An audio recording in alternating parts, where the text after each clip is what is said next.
ओम विश्वानिदेव सवितर्दुरितानि पराशर भद्रं कर्णयासु ओम भद्रं कर्णेभिः शृणुयाम देवा भद्रं पश्येमाक्षभिर्यजत्राः स्थिरैरङ्गैस्तुष्टुवांसस्तनूभिर्दशेमहि देवहितमेरायुः। ओम वेद प्रेमियों सुधीर श्रोताओं संप्रति हम सब ऋग्वेद के दशम मंडल के छठे सूक्त की व्याख्या में प्रवेश करने जा रहे हैं। इस सूक्त में 7 मंत्र हैं। मंत्र दृष्टा तृप्त आप्त, देवता अग्नि, छंद त्रिष्टुप और शीर्षक है सक्षम अग्निदेव की महत्ता। अब संबंधित मंत्र का सर्वप्रथम सत्वर पाठ हो जाए।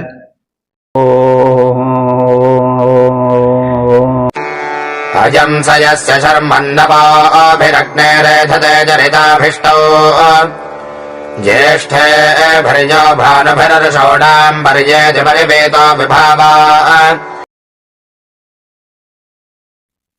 इस प्रथम मंत्र में अग्नि की अपूर्व संरक्षण शक्ति और अभीष्ट प्राप्ति तथा सुखमय जीवन इनकी उपलब्धि होती है। अयम अग्नि तद अग्नि, यह अग्नि जिसकी हम प्रार्थना कर रहे हैं यह वह अग्नि है यस्य अवोभि, जिसके संरक्षण में रहकर अभीष्ट माने मनोवांछित को पाने के लिए जरिता कहते हैं स्तुति करने वाले उपासक, स्तोत्र पाठ करने वाले। शर्मन माने घर में, शर्मन माने सुखद घर में, ये दधे माने निवास करते हैं। ये अग्निदेव प्रशस्त तेज से युक्त होकर, ऋषुणाम माने सूर्य की रश्मियों के समान तेज से युक्त होकर के सर्वत्र गमन करते हैं। तो यह वही अग्नि है जिनके संरक्षण में स्तुतिकर्ता मनोवांछित फलों को पाकर अपने घर में सुख सौभाग्य पूर्वक पूर्ण वृद्धि लाभ प्राप्त करते हैं। ये अग्निदेव दीप्तिमान है और सूर्य की किरणों के समान प्रशस्त तेज से युक्त हैं और सर्वत्र गमन करने में सक्षम है। तो अग्निदेव महान देव हैं। इनसे जुड़कर मनुष्य इनकी कृपा से संपूर्ण सुखद जीवन, स्वास्थ्य आदि की प्राप्ति कर सकता है। अग्नि के विषय में बहुत कुछ कहा गया है। अग्नि ही इस सृष्टि के आधार हैं। सूर्य के रूप में यह द्युलोक में, विद्युत रूप में अंतरिक्ष में, और भूलोक में भांति भांति से रहते हैं। शरीर में भी इनका निवास है, जक्षाग्नि रूप में, दीप्ति रूप में और शक्ति रूप में। तो अग्निदेव जो दैवी शक्ति है उसमें सर्वप्रधान प्रकाशक और दिव्य शक्ति वाले देव हैं। तो इसको हम सब जाने। यह वही अग्नि जिससे स्तोता इच्छित फल पा बढ़ता जाता, रविरश्मि में तुल्य तेजस्वी बन सर्वत्र गमन करता जाता। ओम 10-6-2 देवता अग्नि, शीर्षक मंगलमय अग्निदेव। और संबंधित मंत्र का सर्वप्रथम पाठ हो जाए। ओम यो भानभर्विभावा विभात्यग्निर्जैवेभिर्हृता भाजस्रः वायो विवाज सख्या सखिभ्यो परिक्रतो अत्यो न सप्तेः।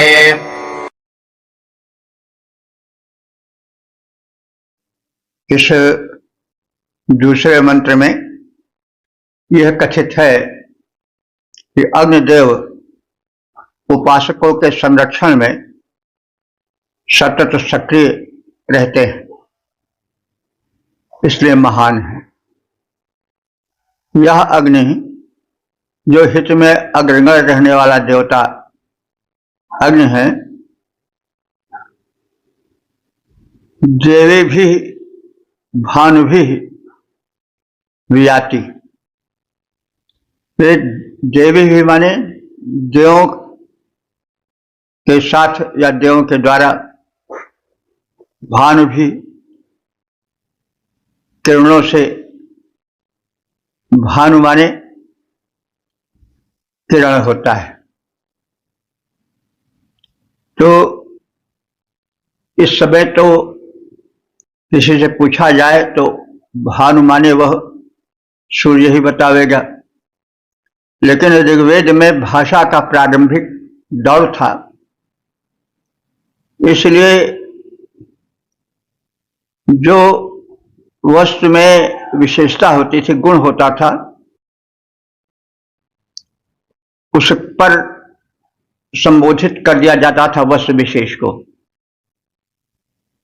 तो किरणें या चमक देने वाले तमाम पदार्थ हैं। सूर्य भी देता है, अग्नि से भी चमक निकलती है, और चमकीली धातुएं भी हैं। यदि हम लक्षणा व्यंजना में जाएं तो मनुष्य भी तेज निकलता है।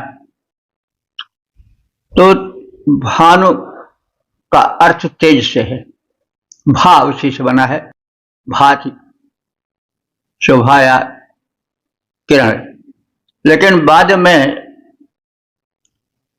सबसे अधिक किरणें सूर्य में निकलती प्रतीत होती हैं, इसलिए सूर्य के लिए यह शब्द रूढ़ हो गया। सूर्य को भानु इसलिए कहा जाता है, उसमें सर्वाधिक किरणें होती हैं, उनका विस्तार होता रहता है। इससे लोगों ने समय के साथ साथ आगे चलकर सूर्य के लिए यह शब्द रूढ़ कर दिया। लेकिन यहां पर भानु माने तेज या तेजस्वी किरणों के लिए आया है। तो देवी भी भानु भी, और देवों का विशेषण बनकर आया है। तो देवों के तेजस या तेज से, तेजस्वी किरणों से ये अग्निदेव विभात माने से शोभित होते हैं। मतलब जो दिव्य शक्तियां हैं उनमें तेज होता है, और समस्त दिव्य शक्तियों के तेज से अग्निदेव आपूरित रहते हैं, इसलिए परम तेजस्वी हैं। उनका तेज चमकता रहता है। ऋतावा अग्निदेव और कैसे हैं? ऋतावा माने सत्यशील हैं। ऋत सत्य को कहते हैं। सत्य से तात्पर्य है कि जो शाश्वत सत्य हो वह ऋत है।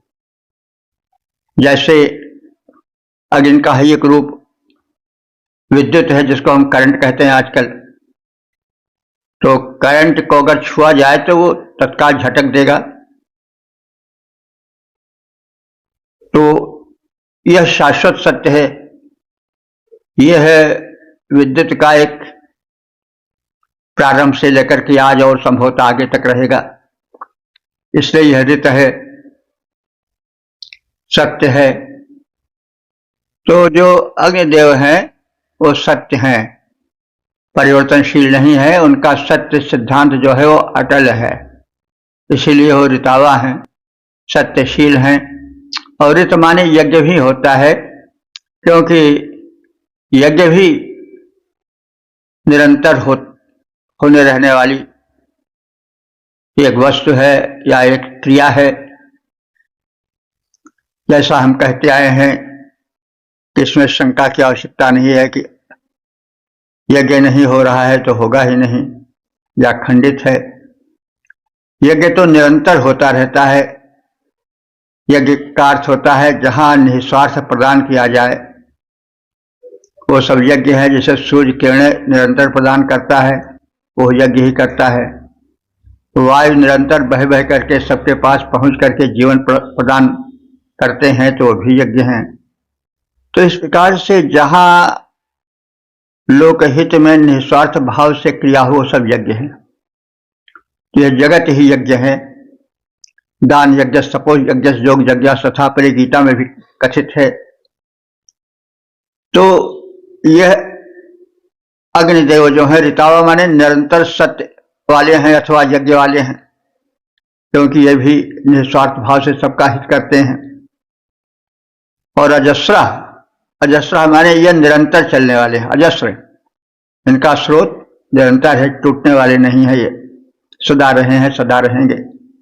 सप्ति ही ना अत्य, सप्ति, सत्य कहते हैं तीव्रगामी को, द्रुतगामी को। न माने समान। अत्य, अत्य कहते हैं अश्व को। तो ये द्रुतगामी अश्व के समान है, यानी इतने तीव्र हैं कि इनके पहुंचने में, आगे बढ़ने में विलंब नहीं लगता है।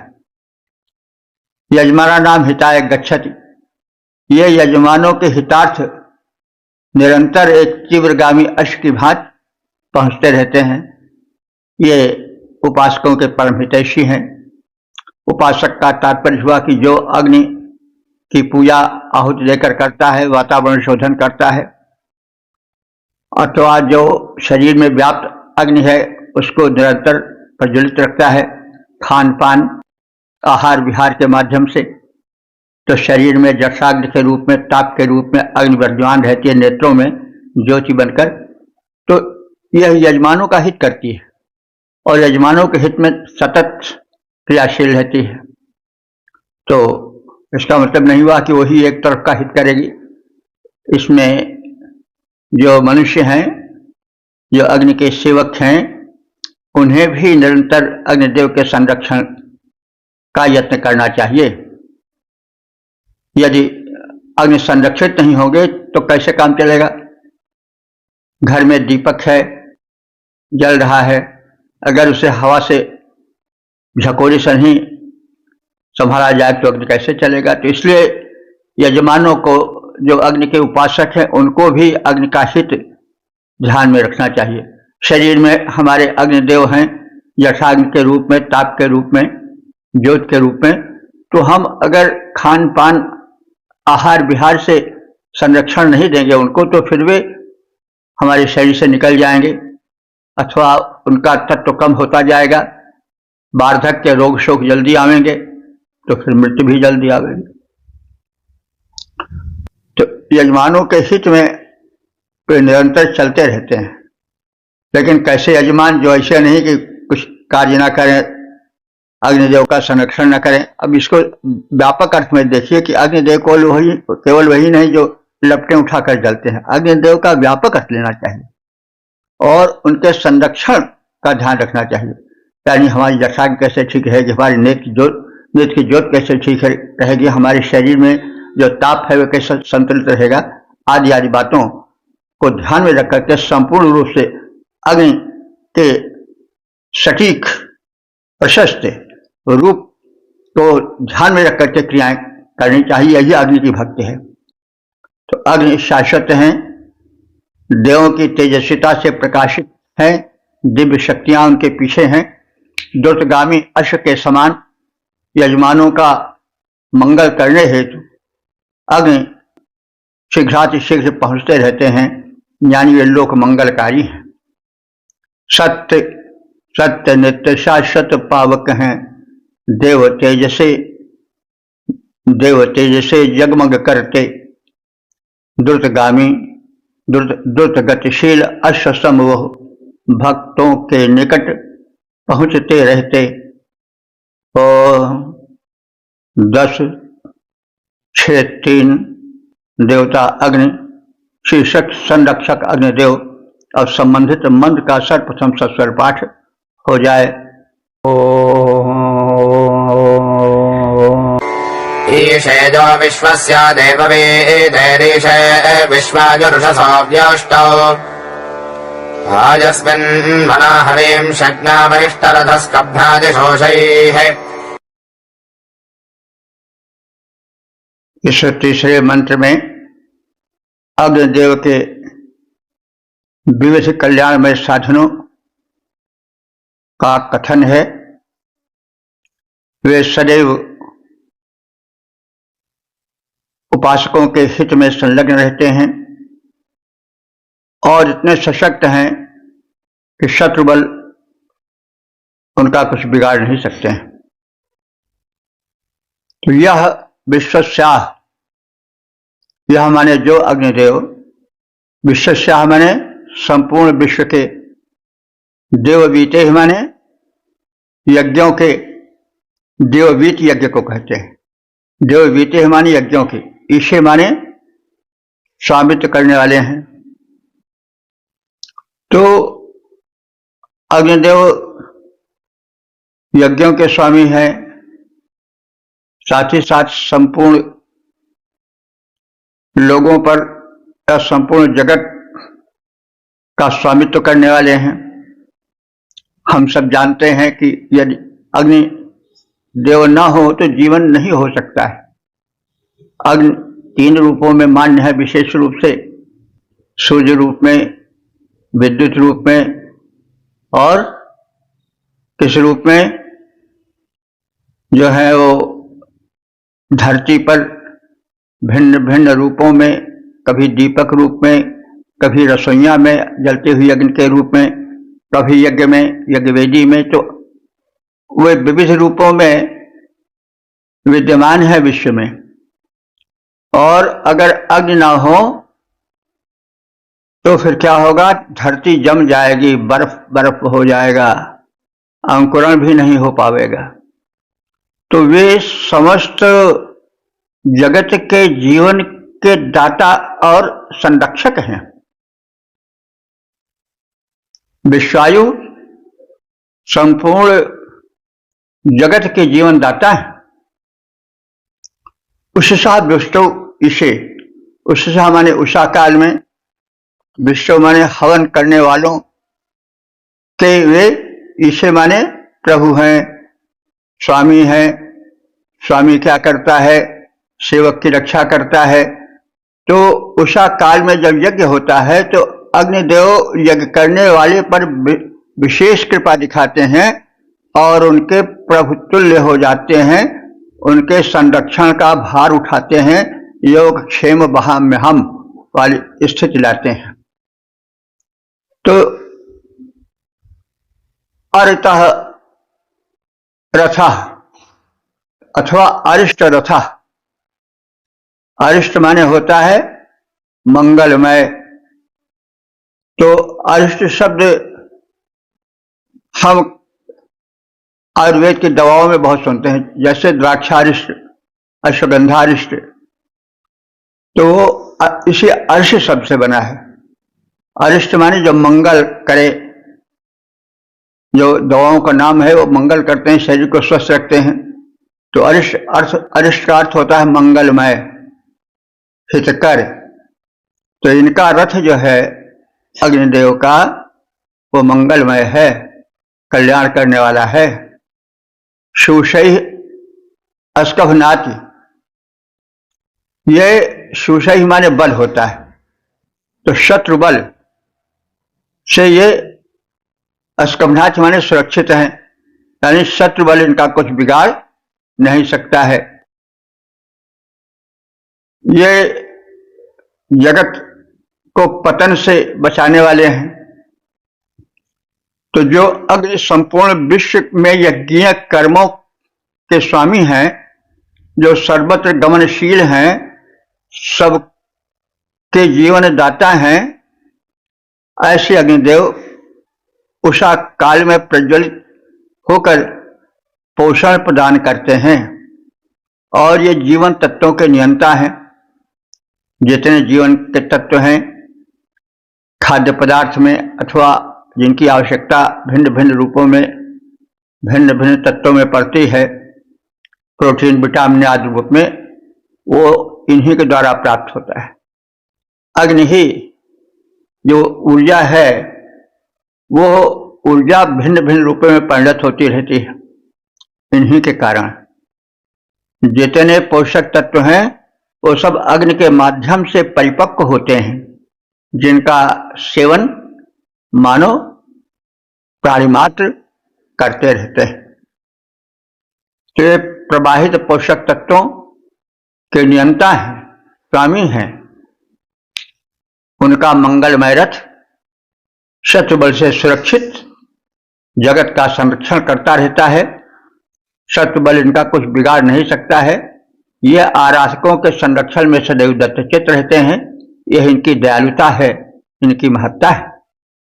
अग्नि सकल यज्ञ कर्म का सक्षम स्वामी कहलाता है।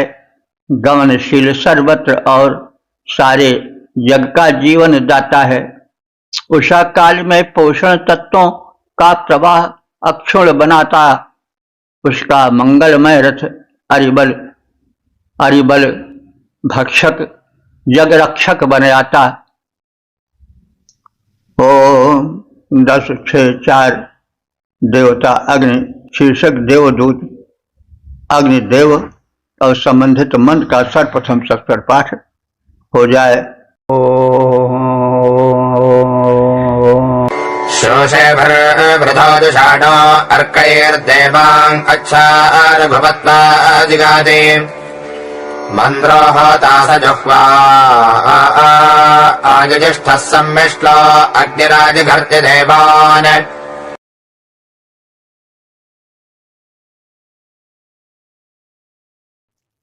इस चौथे मंत्र में हव्यवाह अग्निदेव की उपासना है।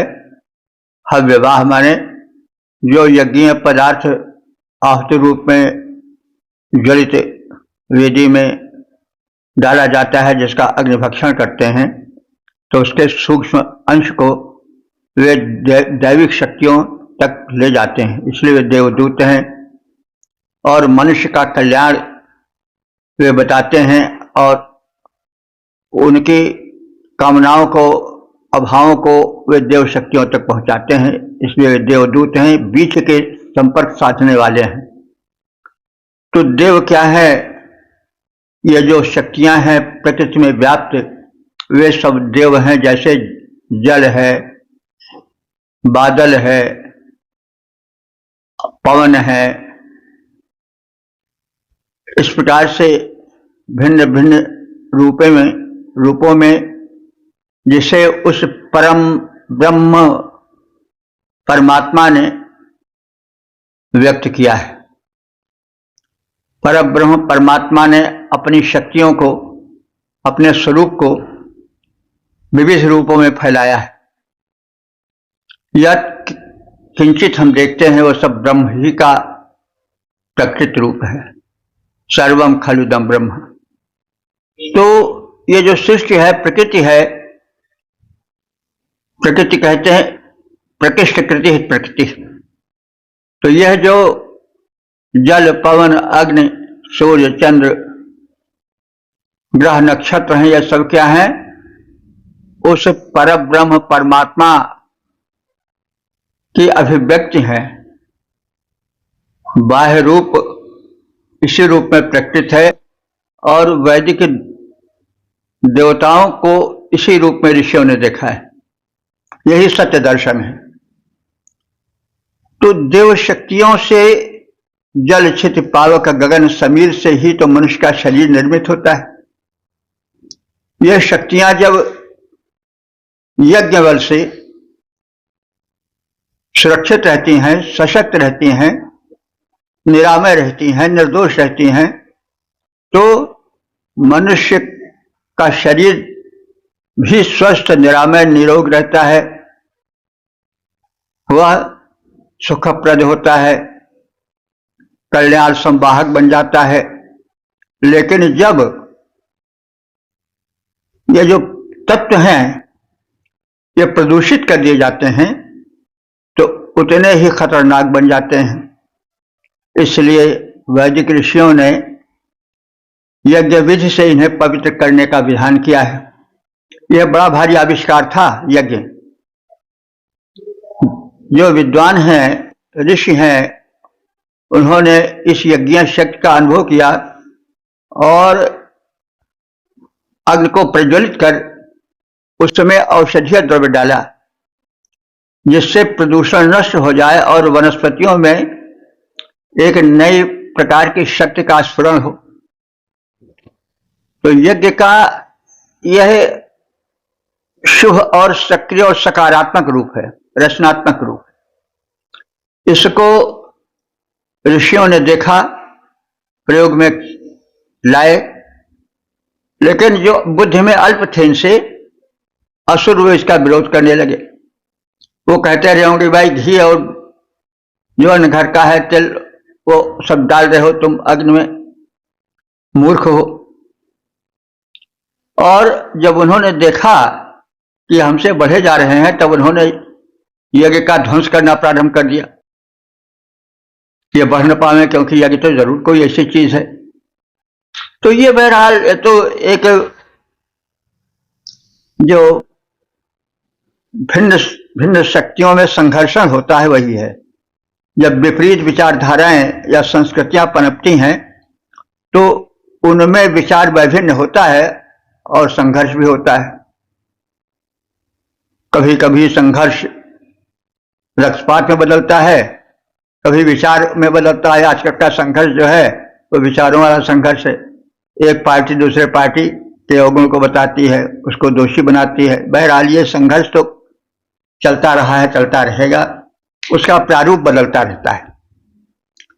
तो शूषे भी वृथा, अग्निदेव जो है वो कैसे हैं? शूष माने बल होता है, शूषे भी वृथा, बल से वर्धित होते हैं।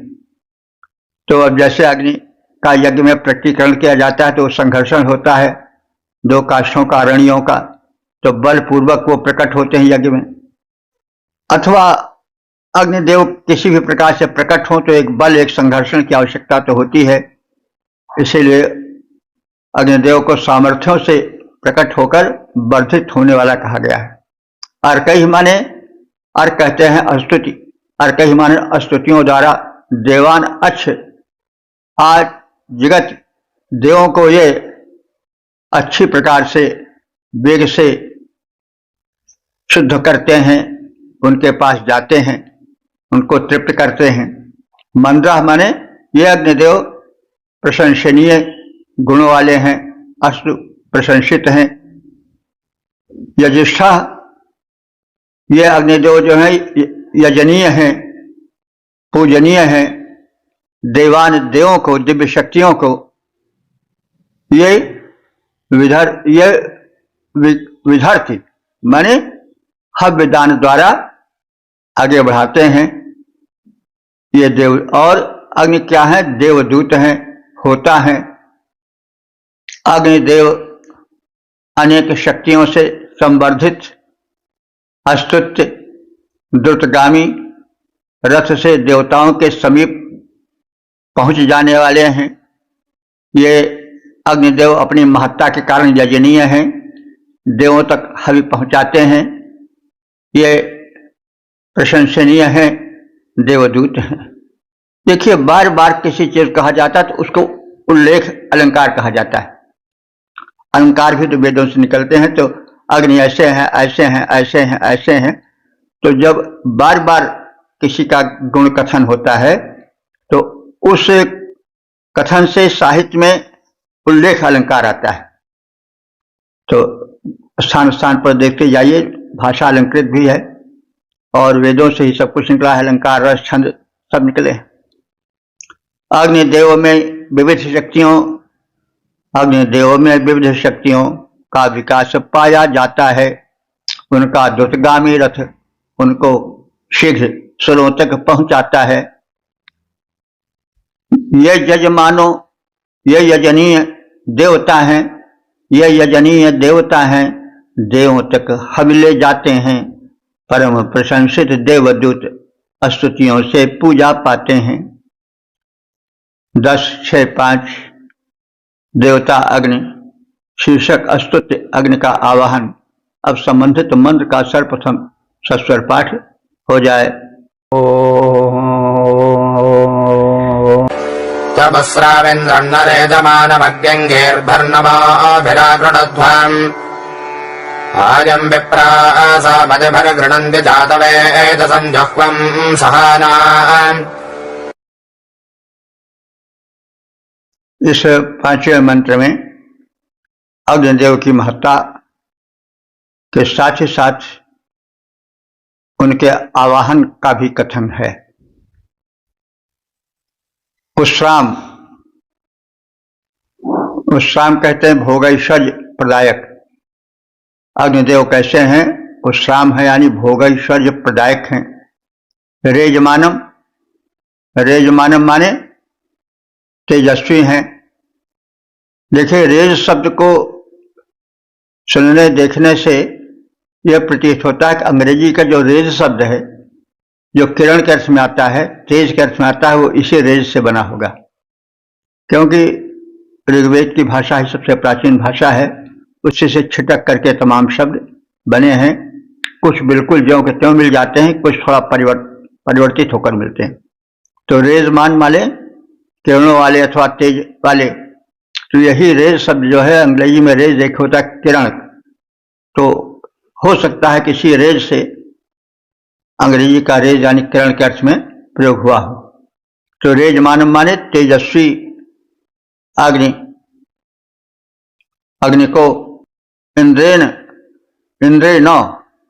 इंद्र के समान ही गिर भी माने स्तुतियों के माध्यम से, नमो भी माने नमन अथवा आहुति प्रदान करके, विप्रासा माने ज्ञानी जन, मत भी माने स्तुतियों के द्वारा, आग्रंथ माने गुणगान करते हैं। भोगैश्वर्य प्रदायक देदीप्यमान अग्निदेव इंद्र देवता के समान ही अपनी महत्ता के कारण पूजनीय है। हे याजकों, ऐसे अग्निदेव को इंद्र के समान ही मानो, स्तुतियों और आहुतियों से उन्हें प्रकट करो और तृप्त करो। ज्ञानी जन, शत्रुओं को पराभूत करने वाले, देवों का आवाहन करने वाले अग्निदेव की स्तुति, उनकी कृपा प्राप्ति हेतु ससम्मान करते रहते हैं। भोगैश्वर्य प्रदायक पावक दीप्त पूज्य अत्यंत महान इंद्र सदृश स्तुति आहुति से करो याजकों तुम आह्वान। ज्ञानी गण इस शत्रु विनाशक पावक का करके गुणगान, उन्हें बुलाते कृपा प्राप्ति हित कर स्तुति पूजन सम्मान। ओम 10-6-6 देवता अग्नि शीर्षक संरक्षण प्राप्ति हेतु प्रार्थना। अब संबंधित मंत्र का सर्वप्रथम सस्वर पाठ हो जाए। सय्यस्मिन् विश्वावसो निजक्पुरवाजेनाश्वासप्तेवन्त एवैः अस्मे ऊतेरिन्द्रवादतमा अर्वाचेना अग्न आकृणुष्व।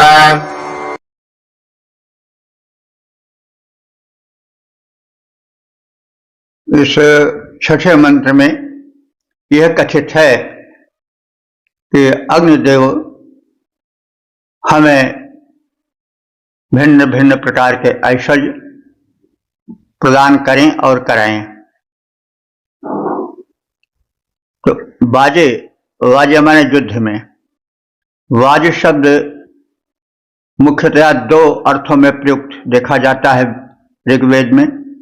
एक तो वाज अन्न के अर्थ में और दूसरा वाज युद्ध में। इसका थोड़ा थोड़ा रूप हमें दिखाई पड़ता है। युद्ध में बाज कहते हैं कि बिल्कुल बाजो न बाज रहे हैं, बजनी कर रहे हैं या बाज रहे हैं परस्पर, तो थोड़ा बिगड़ करके रूप आता ही है समयान। तो बाज शब्द बजनी करना या भिड़ना, बाजना के अर्थ में आज भी झांकता प्रतीत होता है। तो बाजे माने युद्ध में, हाँ, जैसे हमने कहा बाज शब्द बाजरा बना है, तो बाजरा अन्न के अर्थ में एक प्रकार का अन्न है। तो कहने के तात्पर्य कि बाज शब्द जो है वो बाजने, युद्ध करने अथवा अन्न के अर्थ में होता है। तो यहाँ पर बाज शब्द जो है युद्ध के लिए प्रयुक्त हुआ है। तो बाजे माने युद्ध में, शक्तिवंता माने तीव्रगामी, अश्वाह न अश्वों के समान, न जब संज्ञा के बाद आता है समान का से देता है।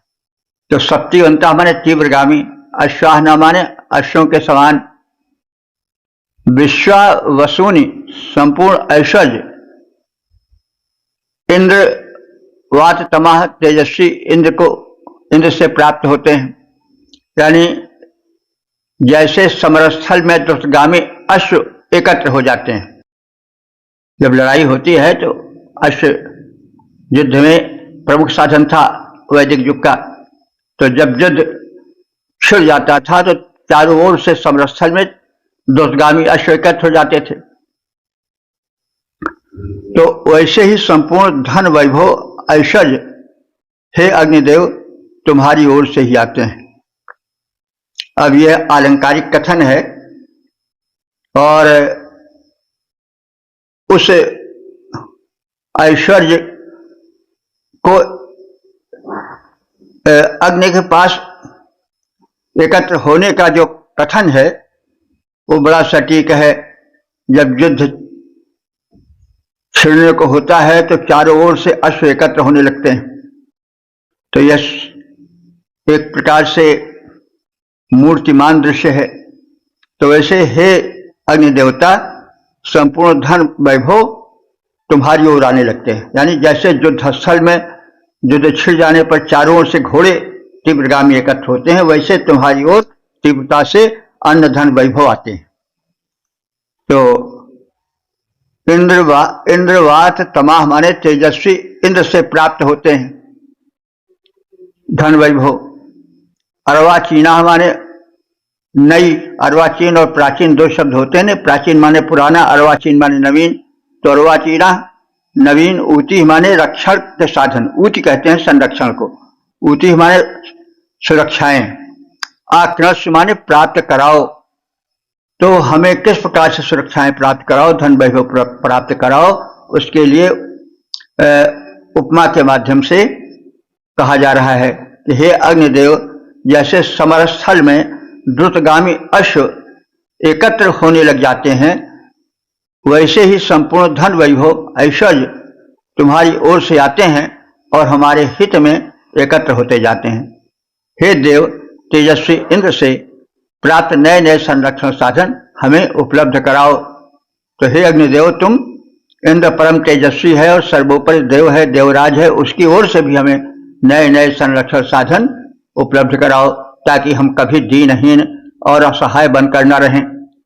द्रुतगामी अश्वरण स्थल में, द्रुतगामी अश्वरण स्थल में एकत्र हुआ करते जैसे हे अग्निदेव ऐश्वर्य सकल तेरे समीप आते वैसे तेजस्वी सुरपति के संरक्षण साधन जो है नए नए हमको उपलब्ध करा दो। सब हमसे न दूर रह जाएं वे। ओम 10, 6, 7 देवता अग्नि शीर्षक महान अग्नि और संबंधित मंत्र का सर्वप्रथम स्वर पाठ हो जाए। अधाह्यग्ने मह्नादिसद्या सद्यो जज्ञानो हव्यो बबोध तन्ते देवासो अनुकेतमाजन्मधाः वर्धन्त प्रथमास ओमाः।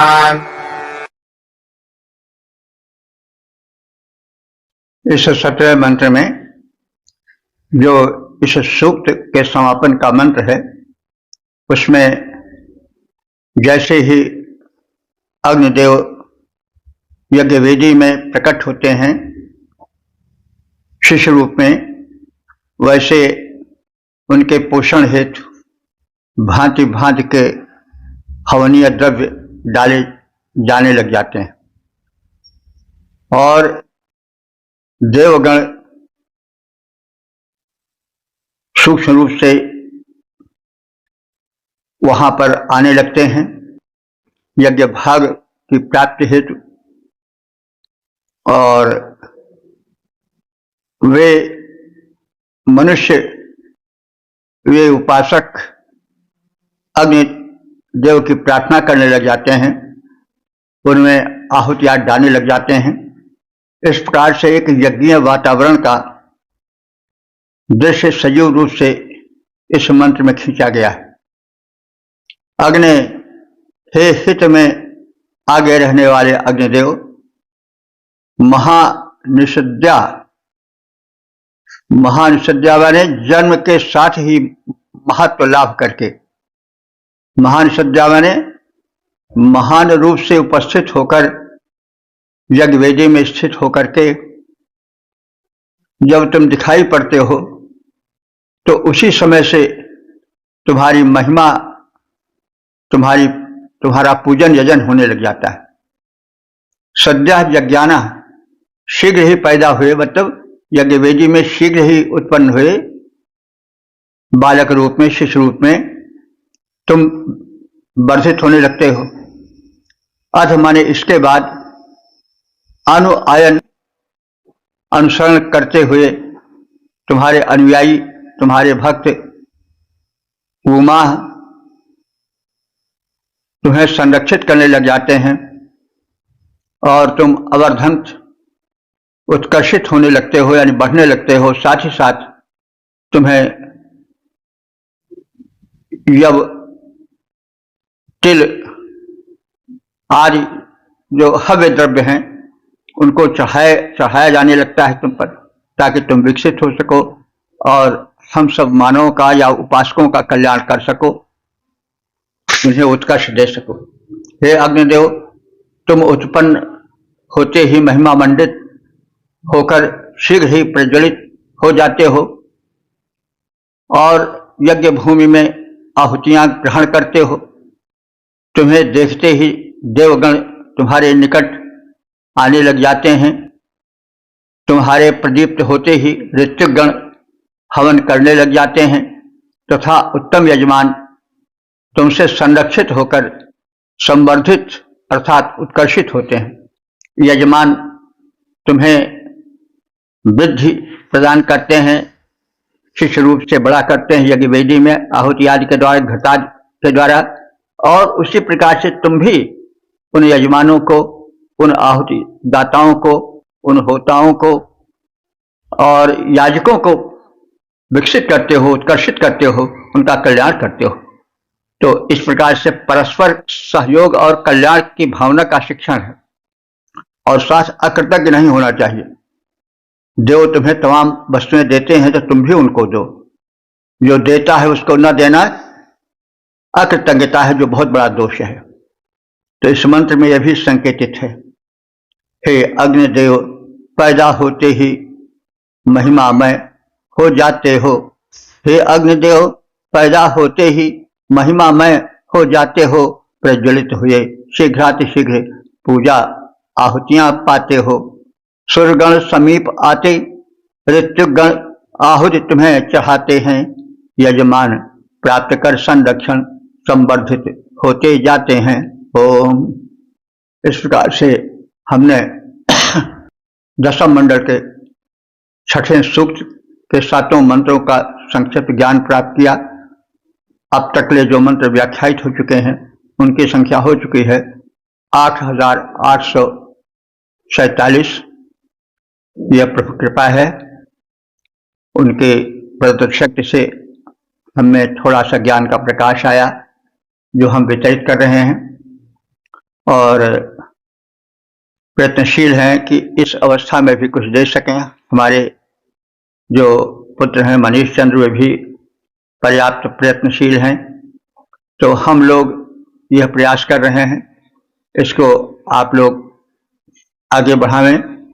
वेद भगवान में संचित जो महत्वपूर्ण संदेश हैं भांति भांति के, उनको ग्रहण करें, प्रचार और प्रसार करें।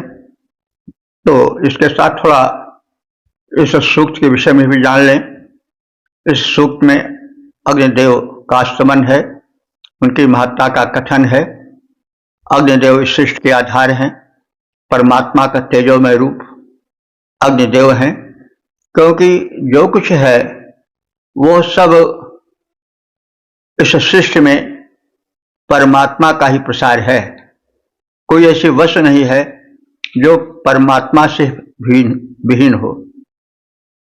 तो इसको स्थान स्थान पर कहा भी गया है, ईशावास्यमिदं सर्वम यत्किंच जगत्याम जगत। ऋग्वेद के 40वें अध्याय में यह कहा गया है कि इस संसार में जो कुछ भी है वो सब ईश्वर की अभिव्यक्ति है, उसी से संबंधित है। ईशावास्यमिदं सर्वम यत्किंच जगत्याम जगत तेन त्यक्तेन भुंजीथा मां गृधा कश्चित् धनम।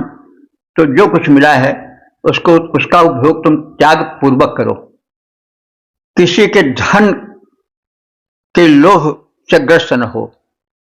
तो अग्निदेव परम देव हैं, परमात्मा के तेजस्वी रूप में इनका प्रकटीकरण हुआ है। तो परमात्मा ही की अभिव्यक्ति है संपूर्ण संसार। तो जो उनका तेजस्वी रूप है वह अग्नि है, सूर्य है, विद्युत है, जो एक ही कोट के आते हैं, अग्नि के ही भिन्न भिन्न स्वरूप हैं। तो तेजोसी तेजोमय देहि, ओजोसी ओजोमय देहि, तमसा मां ज्योतिर्गमय। तो भाई हम तम से ज्योति की ओर, अंधकार से प्रकाश की ओर कैसे जा पावेंगे जब हम प्रकाशक या प्रकाश या प्रकाशित वस्तु से लगाव रखेंगे। तो हम अग्नि से लगाव रखें। हम अपने शरीर में जो संचित ऊष्मा है, अग्नि के रूप में तेज है, और जो जठराग्नि है, जो भिन्न भिन्न रूप में नेत्रों में व्याप्त प्रकाश है, उन सबको सुरक्षित रखें। तो वही परमात्मा के द्वारा दिए गए वस्तु जगत को सुरक्षित कर उनको प्रसन्न करने के साधन है। क्योंकि किसी ने हमको कुछ दिया है, हम उसे उपेक्षित करें तो उस देने वाले का अपमान होता है। तो उस परम पिता परमात्मा का, दाता का यह तेजोमय प्रसार है जो अग्नि आदि के रूप में हम देखते हैं। तो उसको हम सुरक्षित रखें। उसने हमें यानी उस अपने प्रकाश को, तेज को, जो कि अग्नि रूप में हम देखते हैं, नेत्रों में ज्योति बनकर डाला, शरीर में जठराग्नि बनकर डाला, जिससे हम तेज ओज पाते हैं। जब वो तत्व क्षीण होने लग जाता है तो शरीर में झुर्रियां पड़ने लग जाती हैं, कांति शरीर की, चेहरे की गिरने लगती है।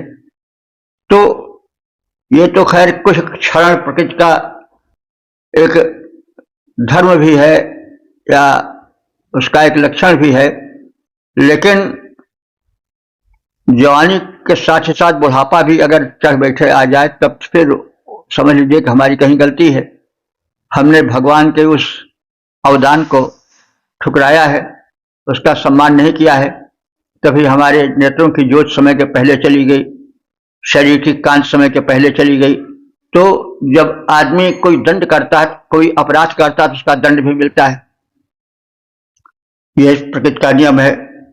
तो हम रुग्ण हैं या हम पहले ही जवानी में ही बुढ़ापे का आनंद लेने लगे तो फिर वो हमारी कहीं कमी है। और वो अग्निदेव की उपेक्षा है, यानी हमने अग्निदेव के प्रति पूज्य भाव नहीं रखा है, उनको ठुकराया है। वे अग्नि हमारे शरीर में व्याप्त हैं जठराग्नि रूप में। जब हम उनको आहुति गलत डालेंगे, कचौड़ी पकौड़ी या खाद्य पदार्थों का, तो आहुति गलत डालेंगे तो उससे गलत वस्तु निकलेगी, तो शरीर जो है रुग्ण होने लगेगा। तो जैसे हम आहुति करने लगते हैं तो उस हवन में सुगंधित द्रव्य डालते हैं। अगर हम उसमें दुर्गंधित डालने लगे तो फिर परिणाम क्या होगा? वैसे शरीर की जो अग्नि है उसमें हम उसी पदार्थ को डालें जो डालना चाहिए, अखाद्य को मत डालें। तो यही अग्नि की सच्ची सेवा है। परमात्मा तो देता है, कुछ लेता नहीं है। वो अगर कुछ चाहता है तो तुम्हारे हित के लिए चाहता है। तो जो अग्नि आदि देवता हैं वो परमात्मा के ही अंश हैं, उसी के ही प्रकृति रूप हैं। तो कृति में कृतिकार समाया रहता है और वह कृति ही कृतिकार की सत्ता का अनुभावन कराती है। तो इस प्रकार से हम ज्ञान पूर्वक संसार के पदार्थों पर, परमात्मा की कृतियों पर चिंतन करें। प्रकृतिकार से होता है उस परमात्मा की विशिष्ट कृति, वही प्रकृति है। तो चित्रकार अपने चित्र में फैला रहता है, शिल्पकार अपने शिल्प में व्याप्त रहता है।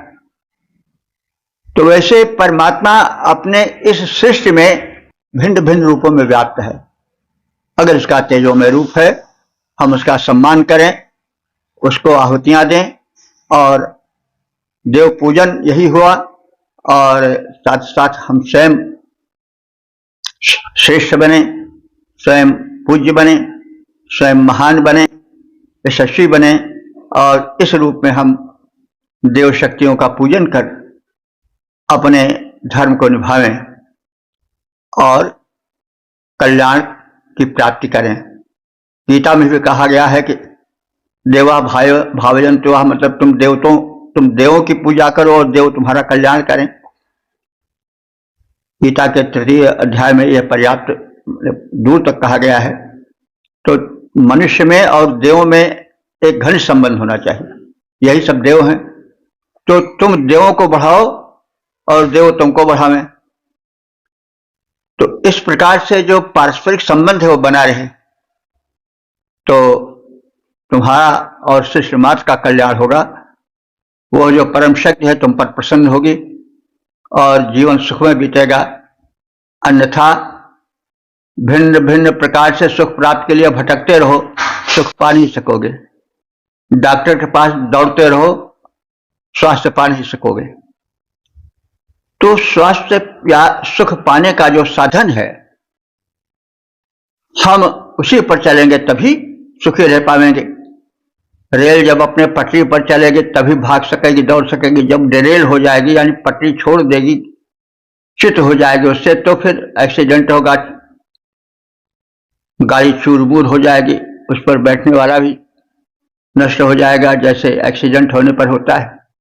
तो कहने का मतलब हम पारमार्थिक सत्य को इसी लौकिक सत्य से समझें और उसकी सत्यता में प्रविष्ट होकर के अपने जीवन को धन्य करें। साथ ही साथ अपने ज्ञान के माध्यम से दूसरों का भी हित करें, क्योंकि ज्ञान जो है प्रकाशक होता है, अज्ञान जो है वो नाशक होता है, अंधकारमय होता है। तो अंधकार कैसे भागेगा? प्रकाश से भागेगा। कितना ही तलवार चलाते रहो, कितना ही अस्त्र फेंकते रहो, तीर तलवार सब लगाते रहो, लेकिन अंधकार नष्ट होने का नहीं है। बस एक छोटी सी लौ जगा दो, अंधकार अपने आप भाग जाएगा। अंधकार बड़ा कायर भी है। थोड़ी सी माचिस की कीली जली नहीं, थोड़ा सा प्रकाश हुआ नहीं कि अंधकार पता नहीं कहां चला जाता है। तो इसी प्रकार से जो वेद कथित ज्ञान है उसका अंश प्राप्त करो और उस अंश से अंधकार, दुख, द्वंद्व नहीं रह जाएगा, वो भाग खड़ा होगा। यदि ऐसा नहीं कर सकते हो तो तुम लाख उपाय करते रहो, भाला बल्लम सब कुछ तलवार चलाते रहो, लेकिन अंधकार का कुछ बिगड़ने वाला नहीं है। तो इन सब विचारात्मक तथ्यों के साथ हम अपने जीवन को धन्य करें, उसे उत्कर्षित करें, उसे प्रकाशित करें। यही मेरा कथन है, यही मेरी प्रार्थना है। ओम सर्वे भवन्तु सुखिनः, सर्वे सन्तु निरामयाः, सर्वे भद्राणि पश्यन्तु, मा कश्चित् दुःख भाग् भवेत्।